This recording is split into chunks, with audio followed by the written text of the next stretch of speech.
राज्यातील 264 नगरपालिका आणि नगरपंचायतीसाठी आज मतदान प्रक्रिया पार पडते।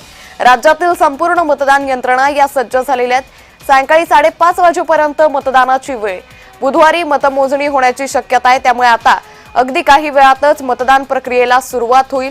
आज सर्व मतदारांना जय महाराष्ट्राच्या वतीने आवाहन केले जाते की आपलं जे मौल्यवान असं मत आहे ते मतदान केंद्रावर जाऊन नोंदवा। राज्यातील 264 नगरपालिका आणि नगरपंचायतीसाठी आज ही मतदान प्रक्रिया पार पडते।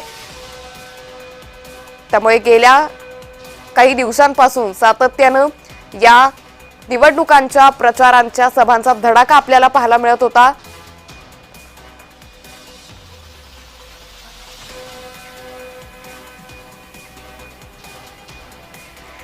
तर याच संदर्भात राज्यातील विविध भागातून आपण आपल्या प्रतिनिधींच्या माध्यमातून मतदान केंद्रांवरची काय स्थिती आहे हे जाणून घेणार आहे। सर्वात पहिले जाऊया आपण जळगावला। जुगल पाटील हे प्रतिनिधी आमच्या सोबत जोडले गेलेत। जुगल, जळगावमध्ये काय स्थिती आहे? मतदान केंद्रांपर्यंत यायला सुरुवात झाली आहे का?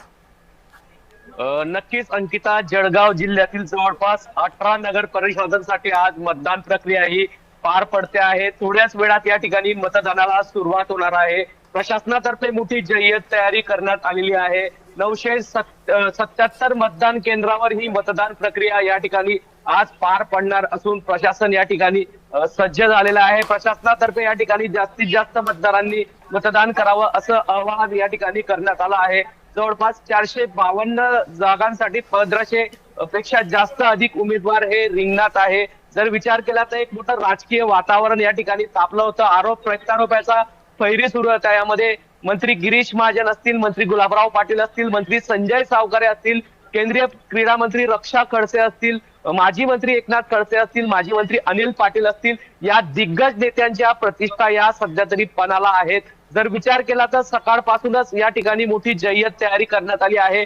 पोलिसांचा तगडा बंदोबस्त देखील मतदान केंद्रांवर या ठिकाणी करण्यात आलेला आहे। मी नशिराबाद या मतदान केंद्रावर आहो। नशिराबाद नगर परिषदा या ठिकाणी पहिल्यांदाच मतदानाचा या ठिकाणी मान मिळालेला आहे आणि या ठिकाणी थोड्याच वेळात मतदान प्रक्रियेला सुरुवात होणार आहे। निश्चित जुगल, त्यामुळे एकंदरीतच आता मतदार कशा पद्धतीने या निवडणुकांना या मतदान प्रक्रियेला प्रतिसाद देतात ते पाहणं महत्त्वाचं ठरेल।